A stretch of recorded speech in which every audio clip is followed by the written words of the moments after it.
Should I do that over? Ready to go. Okay, Janet started the recording, so I'm going to repeat myself. I'm Jennifer DeGraff. I'll be your host tonight for the California Garden and Landscape History Society. Tonight is our last lecture of 2021, and Janet Graysick is in the background helping out while I'm also here in the background once Chris is underway.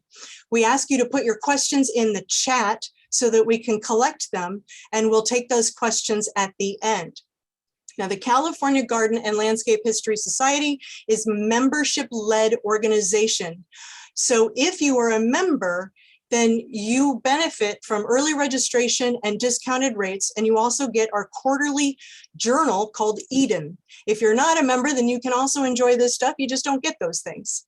So we welcome anyone with an interest in California's landscapes, including landscape architects, designers, gardeners, people who are interested in cultural resources and California's history. Tonight, we are excited to have Chris Pollock, the historian in residence for San Francisco Recreation and Parks. He has collected many fascinating stories about Golden Gate Park that he's going to share with us tonight. At the end of tonight, we have prizes. So we have a signed copy of Christopher's book, and we will have a stadium blanket and hat with the Golden Gate Park insignias on them. We will select 2 names at random and figure that out at the end. And with that, I'm going to hand you over to Chris, and I'm going to be quiet. Jennifer, thank you so much. You're welcome. I am so glad to be here and be able to at least see all you folks. I wish it was in person, but maybe at another time. And hopefully we can do a tour of Golden Gate Park that I would lead at some point in the near future. So Golden Gate Park is just one of my favorite places. I have been interested in it since I moved here 40 years ago, and over time, I really developed an interest in really documenting the park and making it accessible to people through publications and articles and things like that. So how I got started was my background is in design, interior design and architecture. And later in my career, I morphed more into the preservation side of things, mostly doing writing for architectural firms that research and writing about cultural resources. And so I was kind of between jobs when I published my first book about Golden Gate Park in 2001. And it was the first time that a publication had put together a true listing of all of the sites and things to be seen within Golden Gate Park, whether they be a bench, a special bench at that, a lake or a building or whatever, and then put a history to it. There had been other publications, but they weren't quite as accessible insofar as trying to understand how for most people to read. So I wanted to build on that over time. And with the upcoming of the 150th anniversary of Golden Gate Park, which was last year, I was hired in 2016 by the Recreation and Park Department after I'd actually retired from the working world. And this is a part-time position, but still it's really been great, so that I'm kind of in the thick of things, not only with Golden Gate Park, but all of the other parks in San Francisco as well, in learning about their history and being able to teach it to others as well. So I became the historian in residence in 2016. And with the upcoming 150th anniversary of Golden Gate Park last year, I was able to convince a local publisher, interestingly enough, after looking nationwide for a publisher of my second book, that would be completely updated and have new photographs and a lot more information that I'd found in the almost 20 years that since I published the first book. So that's just a little bit of background how I got here. Let me tell you a little bit about Golden Gate Park itself, some historical background, just kind of to set the stage with what the park is basically all about. So the beginning of the park starts in the 1860s.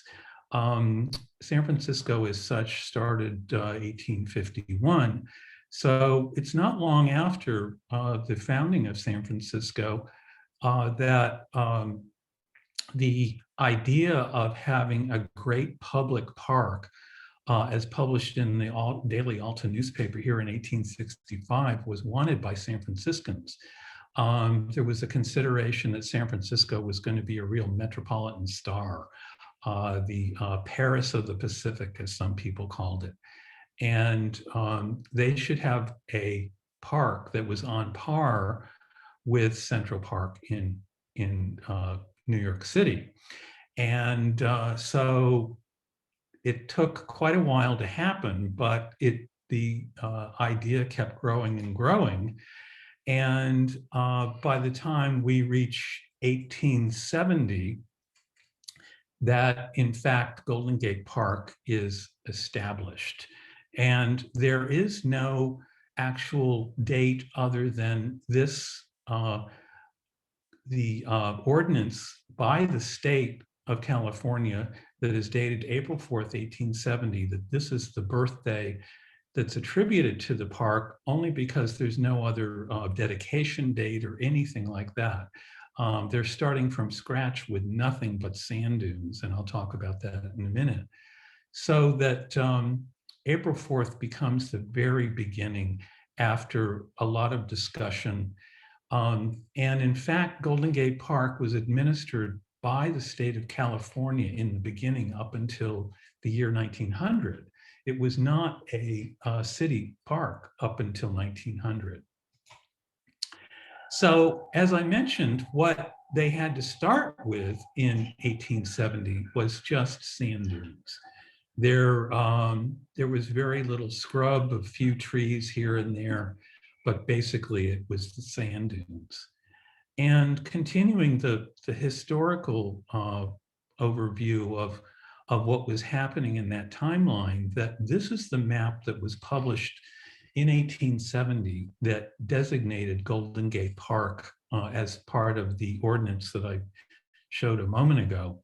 And you'll notice that big thing called park on the left side doesn't even have a name attached to it yet. It wasn't until that ordinance was published that Golden Gate Park as such came into being. And this map is very misleading. This map is a proposed layout of all of the streets that would be in San Francisco in the future. All that really existed is the part that is kind of to the right-hand side of the screen that had been developed to a degree, but even then it was, there was still some pretty sparse occupancy going on. But anything to the left side of the screen, surrounding the park especially, these were all proposed streets to be the Richmond and Sunset districts of the future surrounding Golden Gate Park. So one of the big questions I get is who designed the park? There are a lot of people that think that Frederick Law Olmsted, who designed Central Park, co-designed Central Park with Calvert Vaux, was the designer of Golden Gate Park. Well, that's not so. And others say that, think that John McLaren, who became the superintendent of parks later on, designed the park, and that's not so either. It was this man who was fairly obscure to most people. William Hammond Hall is the actual designer of Golden Gate Park. He was California local in that he was from Stockton, grew up there and became a civil engineer early on in his life, and worked with all of the best people in civil engineering around California, let alone the United States, in his earliest years of work. And he was one of the people who had bid on the surveying of what was known as the outside lands, those areas on that map that surround Golden Gate Park, called the outside lands because they were really just sand dunes and nothing else at the time, except a few ranches. And Hall was the one who was able to, over time, develop a plan in order to figure out how the park could come to fruition, given its sandy beginnings. So the very beginnings were really difficult. More so from a political standpoint. Hall had the wherewithal to figure out how to do it in this particular climate that we have here in San Francisco with fog and all that. But here's one of the typical naysayers. This is from the Sonoma Democrat in 1873, a few years after the park got started. Of all of the elephants the city ever owned, they have now the largest and heaviest in the shape of Golden Gate Park, a dreary waste of shifting sandhills where a blade of grass cannot be raised without 4 posts to support and keep it from blowing away. So that was the sentiment of some of people of the time. Others used it as a political kind of thing to say, oh, you can't do that, because in fact, they were trying to get the park in their part of town, or they had some business deal that would fill their own coffers. So people had to be very wary of those who were out to get the park elsewhere. So William Hammond Hall surveyed the land. He then on his own, before the park commission even asked him to put together a layout of what the park might look like. And having surveyed it, he was able to figure out what worked best in these kind of mazy, winding roadways that you see here, the placement of some water features within the park that didn't exist, even getting down to some of the detail of showing tunnels where one roadway would go over another, which was used in Central Park. Ultimately, those things were tossed for money reasons. But this is the very beginning of the design of Golden Gate Park. And some people thought, well, can't we just have like straight roads? But Hall knew that he should follow the landscape and honor the landscape as much as possible, so that he would just be working with it rather than against what was there to work with. Part of it had to do with the whole concept of plant succession.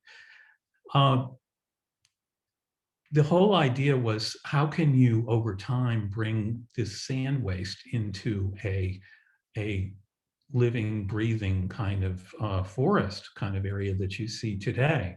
Well, it's just a whole series of events that has to do with finding those plants that work well in the sand landscape, and then getting that set before you actually set the next size up of shrubs in this case, and just growing larger and larger things over a period of time in order to create a forest. Now, this takes years, of course, in order to do this, but this is a simplified version of the plant succession concept that Hall used.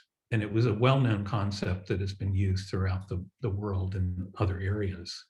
I'm showing this picture of John McLaren, who I mentioned earlier, who has really gotten all of the accolades over time about Golden Gate Park. Yes, he was there for 50 years, but he actually followed Hall 19 years after Hall started working with the park. And again, it was Hall who really set up the basics of how the park would be laid out and McLaren carried on his work for the next 50 years. So now I'm going to talk about some of the early structures in Golden Gate Park, some which exist still, a few that don't. And one of them is the all-time favorite, the Conservatory of Flowers.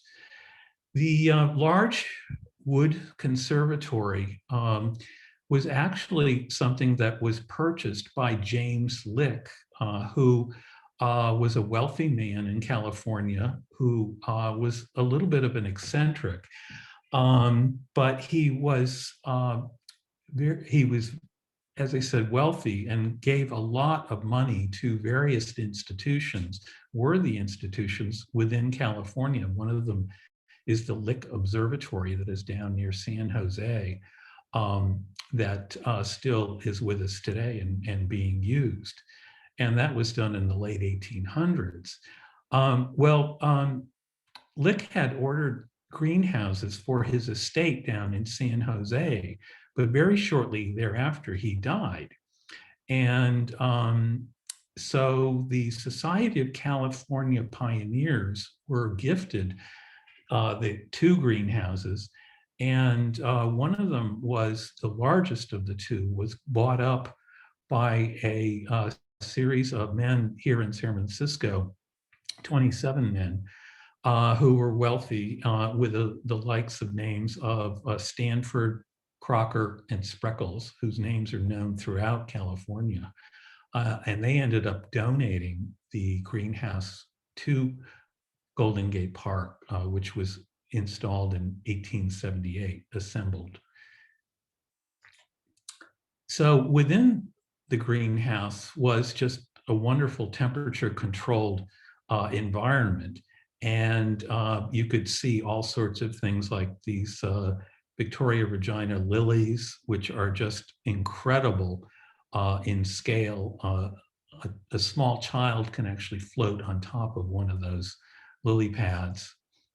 Other shots, early shots of the interior show this wonderful greenery, hand-tinted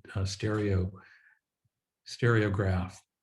And so then surrounding the Conservatory of Flowers is Conservatory Valley. And the valley itself in front of the greenhouses is kind of a hollow, this linear hollow that became home to the very first concert venue. In the distance on the left, you can see a bandstand where people could gather for Sunday concerts. And this became very popular over time. And here's a close-up of that gingerbread bandstand that was built first in 1881. And here's another view of Conservatory Valley that was later, because the bandstand moved elsewhere, and I'll talk about that in a minute. And you're beginning to see the very decorative plantings that are being put into the valley with very intricately shaped plantings and things like that, some of which you still see today.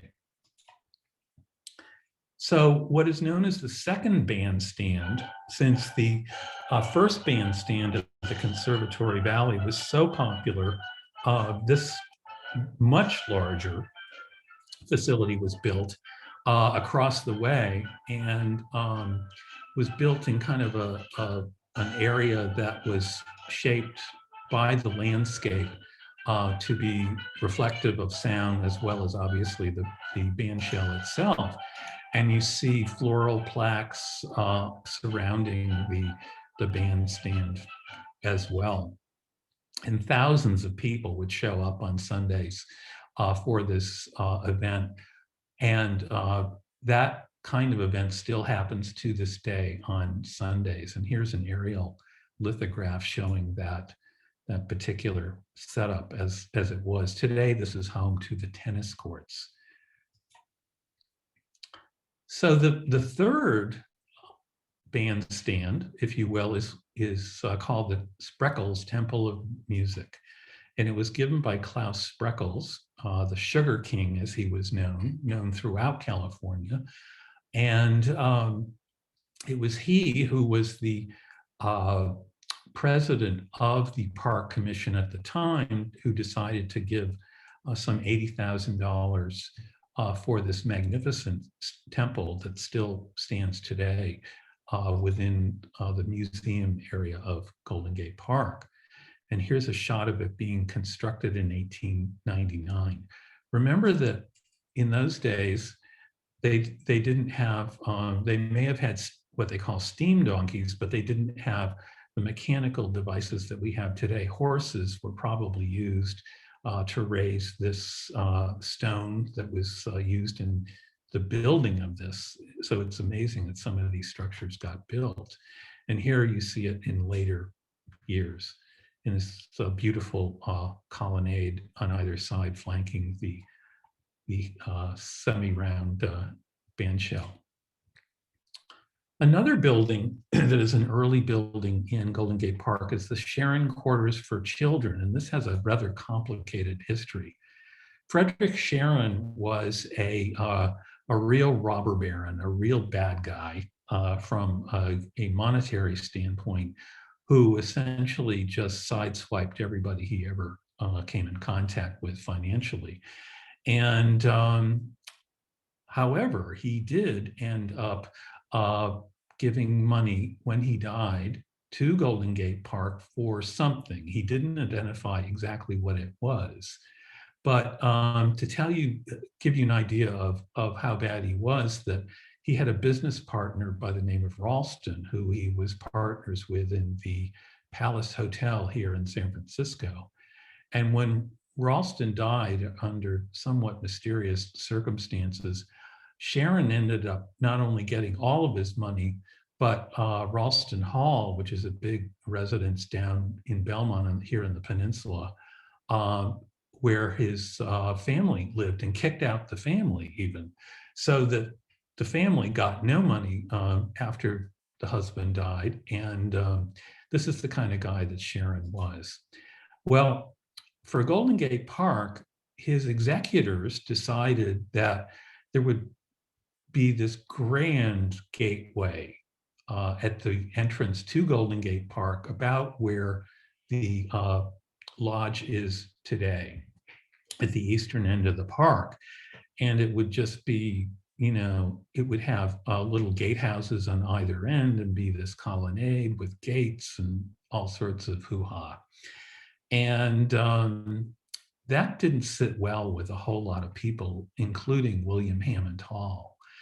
And over time, what began to happen is that Sharon essentially, his whole lifetime was being made fun of after he died.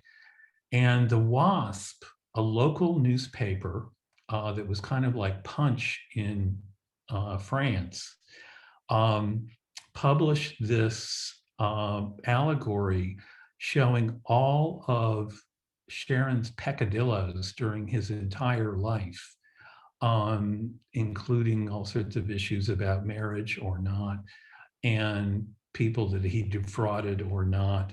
And there are 20 different people that are shown in this allegorical drawing that were involved in his life. And of course, Sharon sits at the keystone of the archway, symbolically, surrounded by all of these characters that he got involved with. Well, this seemed to turn the tide in many people's views. And William Hammond Hall wrote a very stirring piece to the park board and convinced them that, well, maybe the monies ought to be used for something else. And ultimately what happened was the Sharon Quarters for Children. This is an early photograph, probably made just after it's finished. So you don't see the playground part yet because it hasn't happened. But this is in 1888. And this playground that gets created is the first public playground in the United States. Play as a concept for children was something that had not come about yet. It was something that was happening in Europe, but not here in America. And William Hammond Hall was tuned into this and realized that we really ought to have this as part of this building that is built that would all be devoted to children.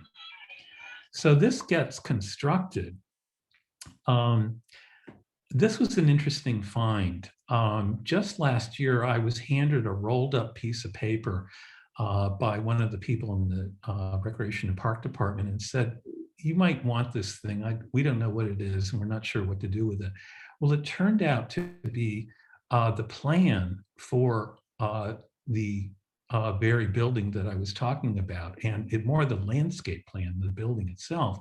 And it's by William Hammond Hall himself, and it's a hand-drawn, hand-colored drawing.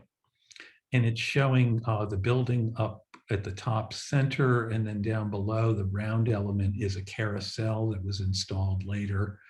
Some of the other things, I'm not sure what it's showing exactly, but many of the elements, the walkways and all that, are what were built and still exist today, amazingly enough. So to find one of these drawings is just amazing. Well, here's another view of the building later on after it got built, and the dome of the carousel is in the background.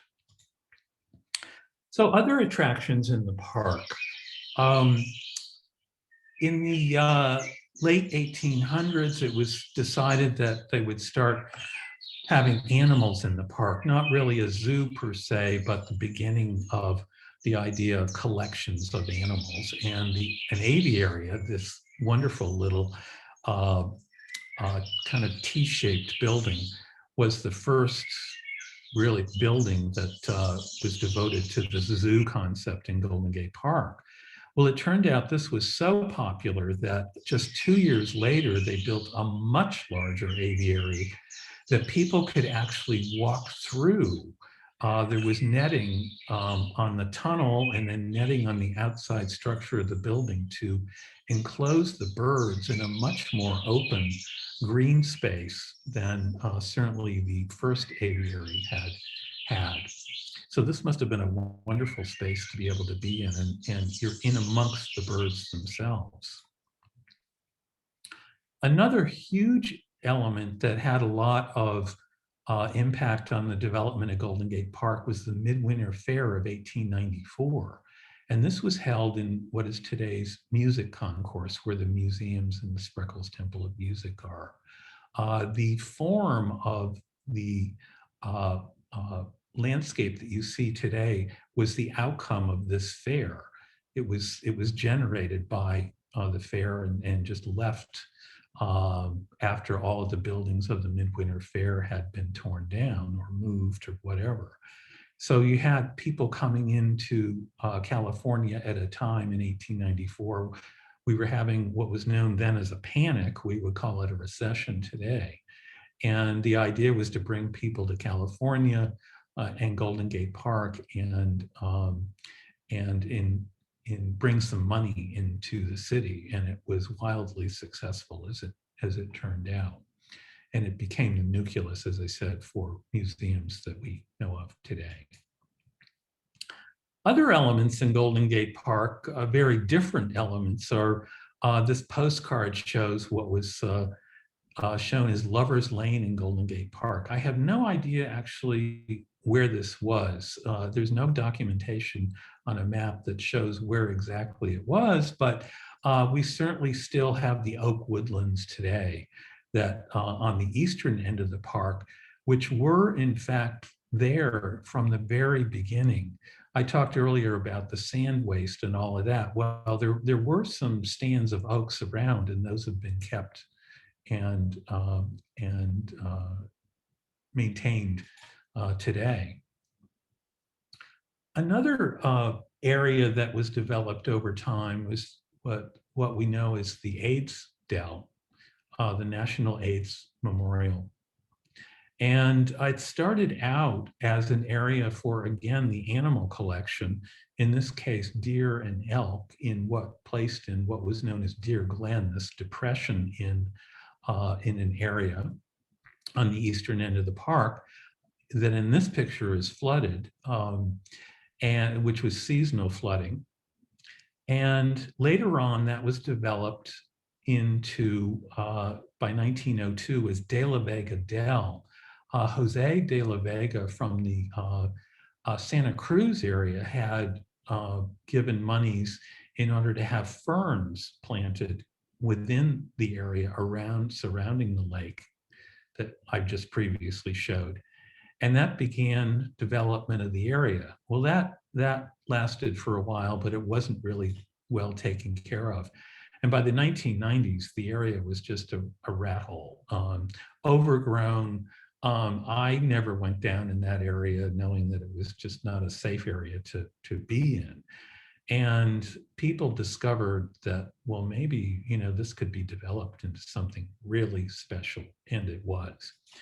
And so what we got is by 1996, through volunteers helping out to clean up the area, plant it, and monies given by all sorts of folks in either in remembrance of those who had AIDS or those affected by that. In 1996, the National AIDS Memorial Grove was designated by the government. And you got to understand that a national memorial is a rare thing in the United States. There's only about 60 of them total throughout the entire US. The Washington Monument being the first one that was designated. You have to be on that level in order to get designation. So this is an incredibly special place. And the inscribed boulder that you see in the lower left hand was actually placed a few years ago, and President Clinton came to town former President Clinton came to dedicate that rock. But you can see that the area has been developed with all sorts of walkways. The ferns have returned, the oaks have been utilized, and other boulders have been brought in to make this really a fantastic place to be and just to walk through and meditate and such. So that kind of gives you an overview of some of the things that are in my book. San Francisco's Golden Gate Park, 1,017 acres of stories. And I do tell a lot of stories. The beginning of the book has a contents pages that the park is laid out in 6 zones from east to west, as it was built from east to west. And it's traversed in such a way that you can go from east to west, going from number 1 to number 160 of the elements that they're noted on the map and discussed. So here's the section 1 of the Eastern End chapter in the beginning that shows each of these chapter heads have a historic picture of something, and this is, in this case, the Sharon building with a playground in the foreground, and then the Key Monument in the middle ground, and then way in the distance is the Conservatory of Flowers. And all of these were developed around the same time in 1870s and 1880s, making the park incredible, really, in its early years, when you think about that this was mostly sand dunes, as I keep saying, in the scheme of things.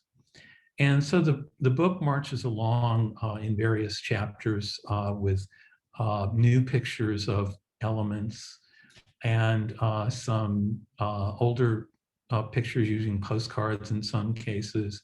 The lower left-hand photo shows the angling club that was a WPA project and has been kept up beautifully and has a wonderful boardroom inside that's all done in knotty pine and stone and things like that. And there are several WPA projects within the park itself. And here's some other examples of pages talking about some in-depth information about the zoo and some of the other animals that were there. The bison, or as they called them in those days, buffalo, still are around today, but the rest of the zoo ended up going to the Fleischacker Zoo in 1929. It got so big in Golden Gate Park, it was kind of out of control and it needed to be put in one area. And so there was that move in 1929, except for a few elements. With the book, at the end of the book is a separate fold-out map that shows location, a listing of all of the elements within the park, and then shows you where they're located as well. So that's my talk about the park and a little bit about my book. And I hope you'll consider looking at it as a Christmas gift, possibly. And now I'm going to turn this back to Jennifer.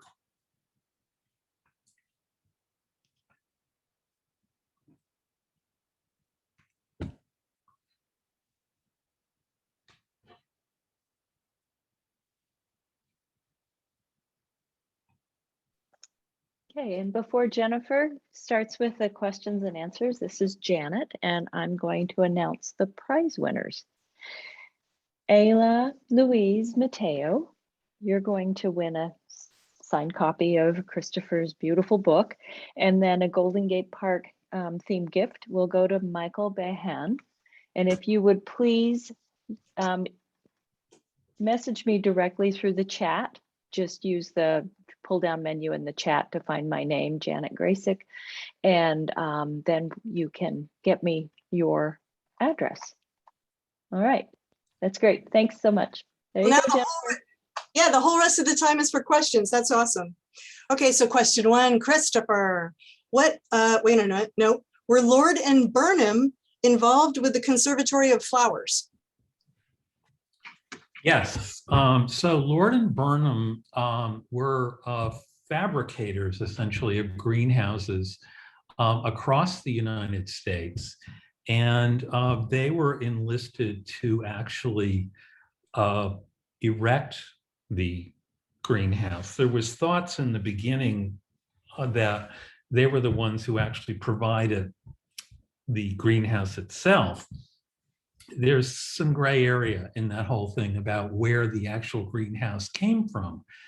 And this all has to do with the fact that when the greenhouse was restored recently, there were investigations into the wood species that the greenhouse is made of by doing boring testings of wood throughout the greenhouse. And they kept coming up with a combination of redwood and cedar and other things. And redwood is only grown here. It is not grown in England or on the East Coast or anywhere else. And so that brought into question about where this thing, where it actually came from is not truly known. But Lord and Burnham were the actual fabricators of the greenhouse. Okay, second question. Do you have any idea how William Hammond Hall knew about Frederick Law Olmsted? I can only say that William Hammond Hall seems to investigated everything he could get his hands on related to what he was doing, no matter what it was. He early on started a conversation with Olmsted, of which the letters are in the Library of Congress. And you can actually look at them online. They now have a special correspondence section for Olmsted that you can look up and see some of their communications. And so I don't know exactly how it got started, but it was early on when the two got connected. Okay. The California Nursery sent 22 palms to the Midwinter Fair. The question answer asker is wondering if they might still be there, and that the San Francisco Call said, in quotes, given to Golden Gate Park by John Rock. 2 carloads of fan palms were presented to Golden Gate Park last week by John Rock of San Jose. Though the palms filled 2 large flat cars, there were but 22 plants, at least 30 feet tall. They will be planted along the avenue leading from the lake to the aviary. I'm not sure what the question is. And then it says, you showed an aviary, where was that in 1893? Okay, well, I think I get what the question was, is these palm trees, they're, if I heard correctly, they're fan palms. And I don't know of any older fan palms that exist in Golden Gate Park today. There are various other kinds of palms. And I'm no expert in landscape and all of that, but I do know that I don't think I've seen any of those around. There were other palms that are definitely historic that are in front of the DeYoung Museum. And those were planted probably in the 1920s when the first museum was built. But those are the oldest recorded ones that we know. And in fact, those palms, when the museum was rebuilt, were taken out and replanted temporarily out in the western end of the park. And I even have pictures of those, and then transplanted back because they were so special in there. So they're still there today. But I don't know of any fan palms. Okay. Where was the aviary that you showed in 1893? Yeah, the aviary was located where the rhododendron dell is today. Now, so that's at the eastern end of the park. It's just south of the Conservatory of Flowers, kind of southwest of the Conservatory of Flowers, up on the hill across John F. Kennedy Drive. And the shape of the aviary is reflected in a pathway that is still there today. It was kind of this kidney-shaped configuration. So you go into the rhododendron dell and you go up to the left from the main entrance. And you can find the area where that used to be. Cool. Was soil brought in to replace the sand dunes? Well, that was part of the whole plant succession thing.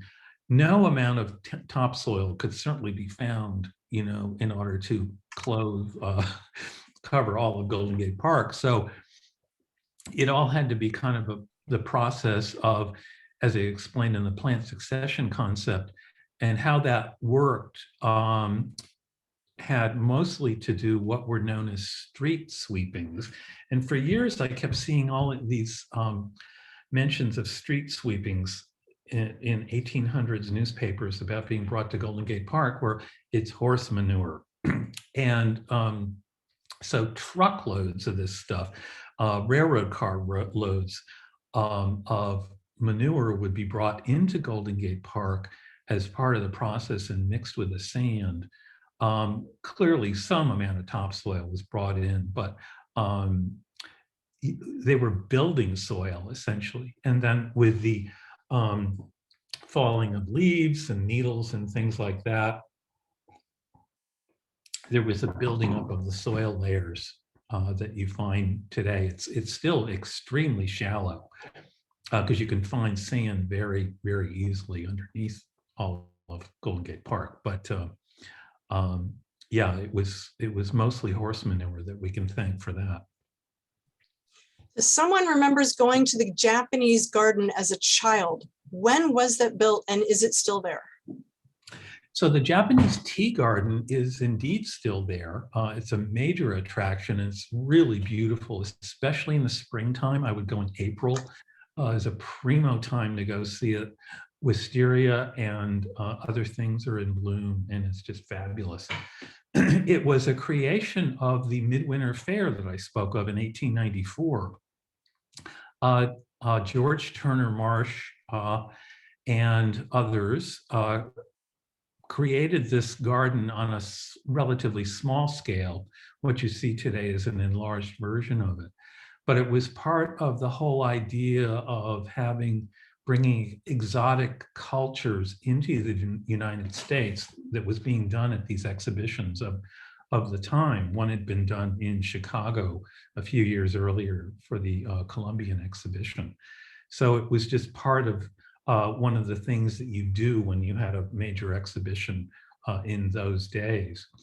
And it's been through a lot of changes and turmoil over time, mostly because the Japanese who ran the garden were put out in the 1940s and located to camps, and were not really able to return, unfortunately, over time.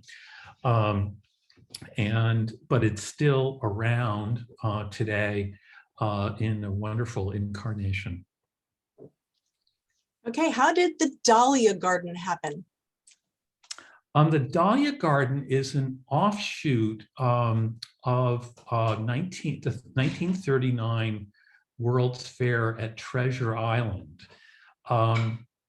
So this garden is right next to, just east of, the Conservatory of Flowers. And it was created in 1939 after 1940, after the Treasure Island Fair closed, that specimens were brought back to San Francisco by John McLaren in concert with Dahlia Society of the time. And they created this garden, which has been there ever since. And it's amazing to watch individuals. It's all volunteer. There's no park personnel that are involved in that Dahlia Garden. And it's grown over time to overlap into adjacent areas as well. It's been so popular. It's beautiful. What do we know about the birds that were brought into the aviary? Well, I really don't know much about it in the sense of there didn't seem to be a concerted effort to get birds from any particular place. From what I can tell, they just seem to be donations by people. People were always, you see this in the newspapers quite often, where they're wanting to, in those days, and I'm talking about the late 1800s, wanting to donate or do donate birds and animals to Golden Gate Park, a wide variety of things, and where they got them, in some cases, I'm just not sure. We just don't have that kind of society today where people have farms and, they're maybe raising pheasants or deer or whatever, it's kind of a different setup today. So it just seems to be more, from what I can tell, a homegrown thing of people donating things that were available. Okay. The park has a wonderful collection of magnolias. Is the Campbell magnolia a park creation? I'm not knowledgeable about that. No, that's more of the arboretum side of things, and I'm afraid I don't know. Sorry. Oh. When was the DeYoung built?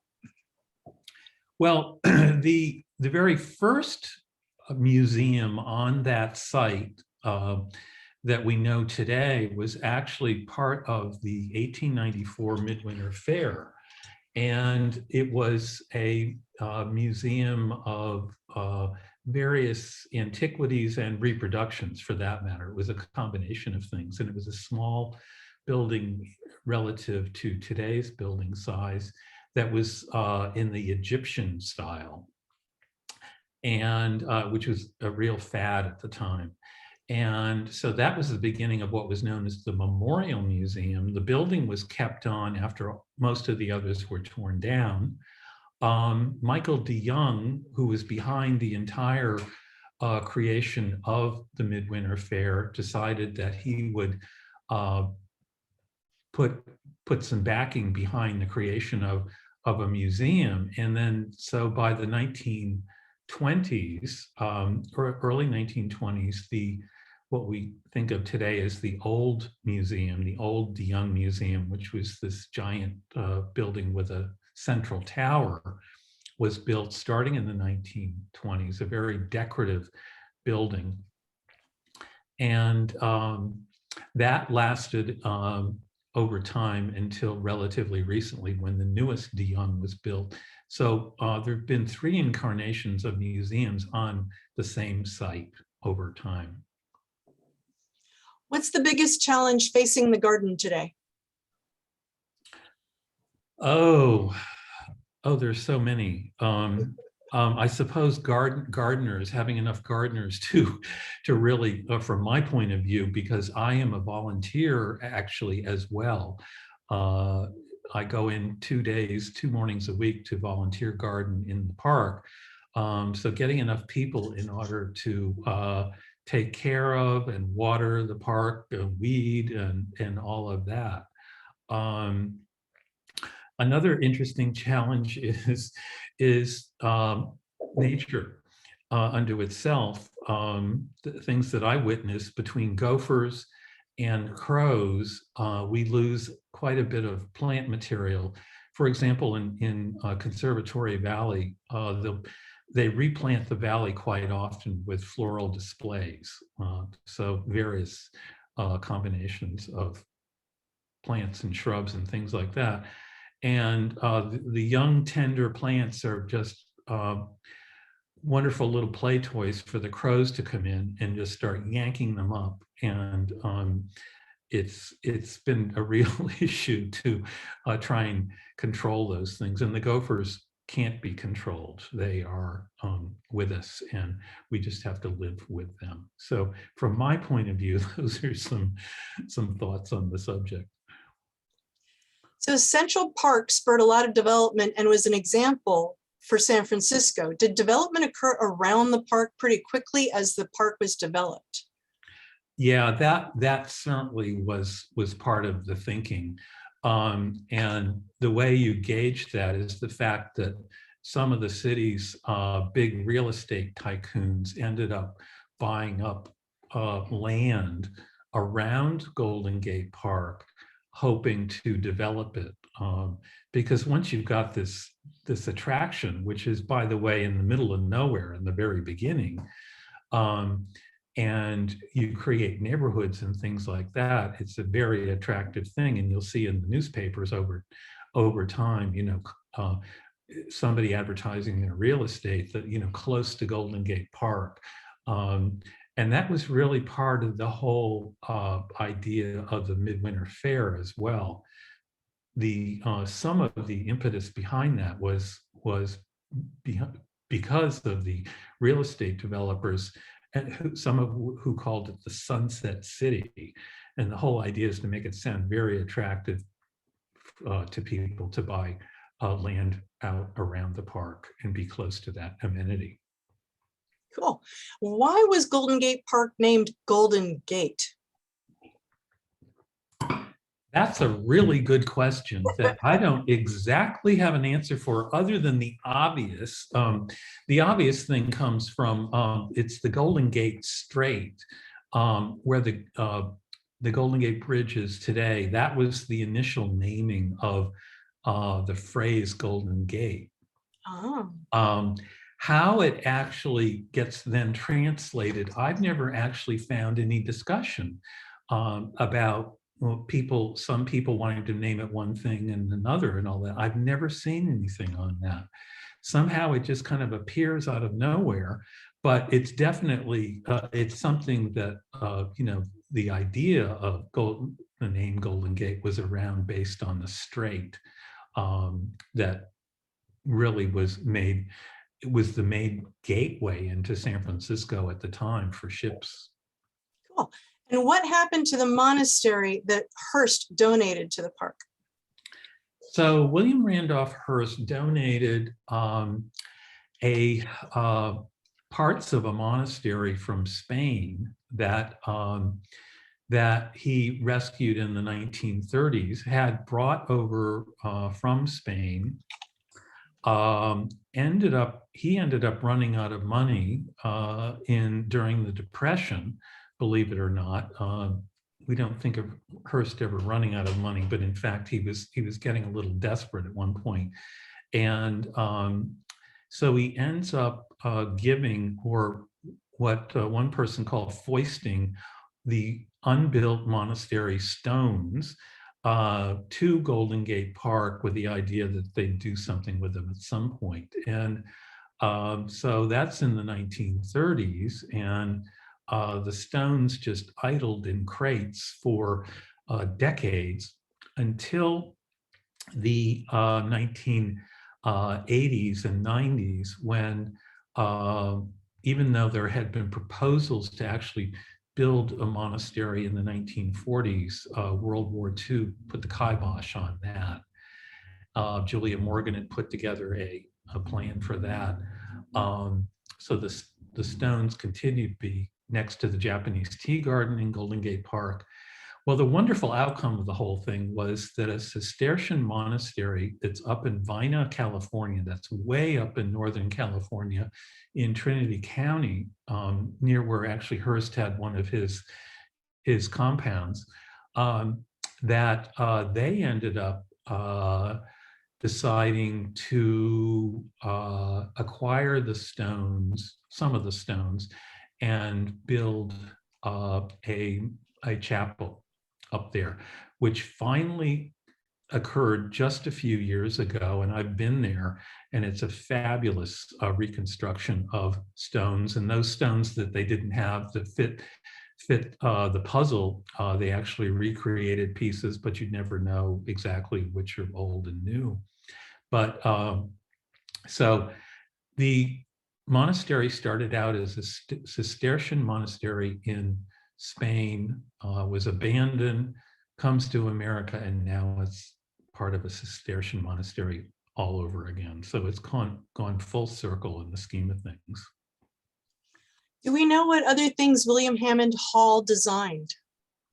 Well, interestingly enough, he goes on after he designs Golden Gate Park to be the state water commissioner, essentially, the engineer for the state of California. He's the very first engineer for water in California. And he's the one who actually sets up massive projects. And we're talking, in the 1880s, talking about aqueducts and rivers. He did surveys of the entire water basins of California under his aegis. And many of the products that you see today, and I'm talking about projects that may have been watersheds that were looked at for uses for cities that would grow into the future, like San Francisco and Los Angeles and others. He was the one who actually started those things. And some of his ideas and thoughts are still in use today. So he's more known for being the water guru of California than of Golden Gate Park. And he did a few other things, like down in Southern California, the town of Coronado, I'm getting this wrong, Redondo Beach, sorry, Redondo Beach. He did the actual planning for Redondo Beach. And yes, he did a layout of streets and all that, which are mostly still there today. But he's the one that discovered and then amplified on the fact that it was a deep water port, which is rather rare in California. You usually have to dredge major portions of channels and such in order to get ships in, large ships. And he realized early on in his surveying of the Redondo Beach area that this could be a deep water port where ships with people could be brought in, passenger ships, and offloaded, and hence big hotels were built there, and it became a really big attraction for many, many years. And it was very profitable for the people that had hired him. And they were only looking to build a resort town on the beach, and it turned out to be a much bigger thing. So that's one of the projects that he did beyond his water work. Very cool. Well, that is all my questions, and you landed exactly at 6:59. So I just want to say thank you for that. Thank you to everybody for joining us. Our prize winners have submitted their addresses, so that's all cleared up, and we will see you in 2022. Thank you. Okay, bye-bye. Take care.